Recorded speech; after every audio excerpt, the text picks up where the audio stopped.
ஆண்டவராகிய இயேசு கிறிஸ்துவின் நாமத்தினாலே உங்கள் யாவருக்கும் அன்பான வாழ்த்துக்களை நான் தெரிவித்துக் கொள்கிறேன்.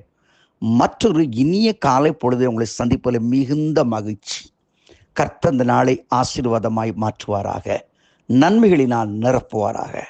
என் அன்புக்குரிய சகோதர சகோதரிகளே, இந்த நாளில் உங்களோடு ஆண்டோடைய வார்த்தையை பகிர்ந்து கொள்வதில் மிகுந்த மகிழ்ச்சி அடைகிறேன். இந்த நாளில் உங்களோடு தியானிக்க விரும்புகிற கர்த்தருடைய வார்த்தை நியாயாதிபதிகள் 6ஆம் அதிகாரம் 14ஆம் வசனம். வேதவசனம் சொல்கிறது, உனக்கு இருக்கிற இந்த பலத்தோட போ, உன்னை அனுப்புகிறது நான் அல்லவா. அநேக நேரங்களில் காலை வேளையை ஆரம்பிக்கும் பொழுது மனதில் ஒரு விதமான தோல்வி எண்ணத்தோடு அல்லது ஒரு விதமான ரொம்ப அப்செட் ஆகி, இன்னைக்கு என்ன செய்ய போனேன், என்கிட்ட என்னதையா இருக்குது, what I have in my hand, என்ன இருக்குது, என் பேங்க் அக்கௌண்ட்டில் என்ன இருக்குது, என் தொழிலில் என்ன இருக்குது என்றெல்லாம் கலக்கத்தோடு இந்த நாளை ஆரம்பிச்சிருக்கலாம். வாட் இஸ் நெக்ஸ்ட், என்ன நடக்க போகுதுன்னு நமக்கு தெரியாது.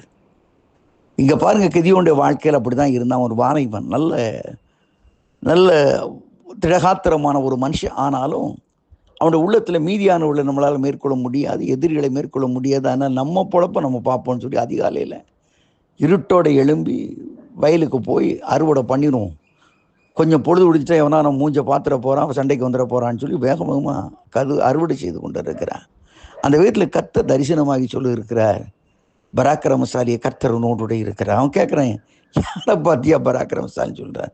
நானே இந்த நாளை ஃபேஸ் பண்ணுறதுக்கு பயந்து போய் இருட்டோட இருட்டா நான் கதிரை இருக்கிறேன்னா அல்லது வேற என்ன தான் இருக்கு தெரியும், வேகமாக இருந்திருக்கேன், நீ வேற வந்து பராக்கிரமசாலின்னு சொல்கிறீங்களே அப்படின்னு சொல்லி உங்களுக்கு சந்தேகம்தான்.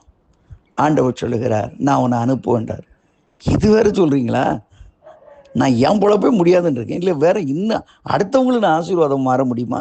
ஆண்டவர் சொல்கிறாரு, உனக்கு இருக்கிற இந்த பலத்தோட போ, உன்னை அனுப்புகிறது நான் அல்லவா. அநேக நேரங்களில் வாழ்க்கையில் நம்மகிட்ட என்ன இருக்குதோ அதை பார்த்து நம்ம ரொம்ப சோர்ந்து போய் மனம் ஒட்டைஞ்சிருது இல்லை, ஐயோ இப்படிலாம் செய்யணுமா. சில மாதங்களுக்கு முன்பதாக அப்படி தான் நான் ஒரு குஜராத் ஊழியத்துக்காக கிளம்புனேன். கிளம்பி ஒருத்தர் அதுக்கு முன்னாடி எப்போவுமே ப்ராம்ப்டாக சில காரியங்கள் பண்ணிடுவாங்க. நான் அதெல்லாம் எதிர்பார்த்துருந்தேன், ஒன்றுமே வரல. அப்படி யார்ட்டையும் சொல்லவும் இல்லை, என் பாட்டுக்கு இருந்தேன். பார்த்தேன், அன்றைக்கி விமானத்தில் ஏறதுக்கு முன்னாடி என் கையிலேருந்து பார்த்தீங்கன்னா வெறும் 5000 ரூபாய் தான் இருந்துச்சு. அதை வச்சுட்டு ஏர்போர்ட்டில் போய் தூத்துக்குடியிலேருந்து ஃப்ளைட்டில் ஏறி சென்னை ஒரே அந்த சென்னை போக வரைக்கும் அப்படியே உட்காந்து ஏங்குறேன். ஆண்டவரே, நான் என்ன பண்ணுவேன், என்ன பண்ணுவேன், என்ன பண்ணுவேன், என்ன பண்ணுவேன், என் நிலைமை இப்படி இருக்குது, நான் என்ன பண்ண போகிறேன், what I have to do. சென்னையில் போனேன், சரி ஒரு காஃபி அதை குடிப்போம், நம்ம ரொம்ப சோர்ந்து போயிருக்கோன்னு சொல்லி ஒரு இடத்துல போய் காஃபி ஷாப்பில் போய் ஒரு காஃபி ஆர்டர் பண்ணி காஃபியை வாங்கிட்டு அதை குடிச்சிக்கிட்டு இருந்தேன். ஒருத்தர் ஃபோன் அடிச்சுக்கிட்டே இருந்தார். எனக்கு அது எடுக்கிற மூடில் இல்லை. அவட பேரை பார்த்தேன்னா அவர் எப்போ பார்த்தாலும் ஃபோன் எடுத்து ஒரு 1/2 மணி நேரம் பேசுவார். பல வருஷமாக பேசிட்டு சில ஆளுங்க இருக்காங்க பேசுறதுக்குனே பிறந்தவங்க, ஆனால் ஒன்றும் அவளை வச்சு ஊழியத்துக்கு எந்த பிரயோஜனமும் கிடையாது. அவன் சொல்ல நம்பவும் அது மாதிரி ஒரு ஆள் அடிச்சுக்கிட்டே இருக்கார். எனக்கு தொல்லை தாங்க முடியல. அதுக்கு ஒரு திடீர்னு ஒரு மெசேஜ், ப்ளீஸ் அட்டன் மை கால் அப்படின்னு சொல்லி. சரி இப்படி போட்டார், இன்னும் அட்டன் பண்ணாமல் இருந்தால் ரொம்ப கஷ்டம்னு சொல்லிட்டு வருது, ஹலோ ஹவ் ஆர் யூ அப்படின்னு சொல்லி பேச ஆரம்பித்தேன். அவர் சொன்னார், கொஞ்சம் உங்கள் அக்கௌண்ட்டை பேங்க் டீட்டெயில்ஸை கொஞ்சம் கொடுக்குறீங்களா, நான் பேங்க்கில் தான் இருக்கேன், கொஞ்சம் பேங்க் டீட்டெயில்ஸை கொடுக்குறீங்களா. என்னடா அது புதுக்கதை சொல்கிறாரு அப்படின்னு சொல்லி நானும் பேங்க் டீட்டெயில்ஸ் அனுப்பி வச்சேன். காஃபியெல்லாம் குடிச்ச மெதுவாக காஃபியை குடிச்சிக்கிட்டு, ஏன்னா டைம் 1 hour இருக்குது அடுத்த ஃப்ளைட்டுக்காக. அவ்வளோ ரிலாக்ஸாக எழுந்திரிக்கும் போது அவர் சொன்னார், உங்கள் அக்கௌண்ட்டில் 1,00,000 ரூபா போட்டிருக்கேன். பிரைஸ் தி லார்ட், ஹல்லேலூயா. தேவனாகிய கர்த்தர் அவர் சொல்லுகிறார், உனக்கு இருக்கிற இந்த பலத்தோட போ.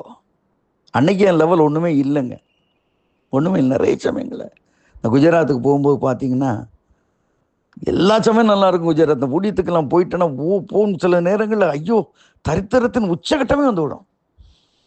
ஆனாலும் கர்த்தர் நம்பி போகிறேன், இதுவரை வெட்கப்படலை, இனிமேலும் வெட்கப்பட விட மாட்டார் என்று கர்த்தருக்குள்ளே நான் நம்புகிறேன். நண்பர், இது விசுவாச வாழ்க்கை தானே.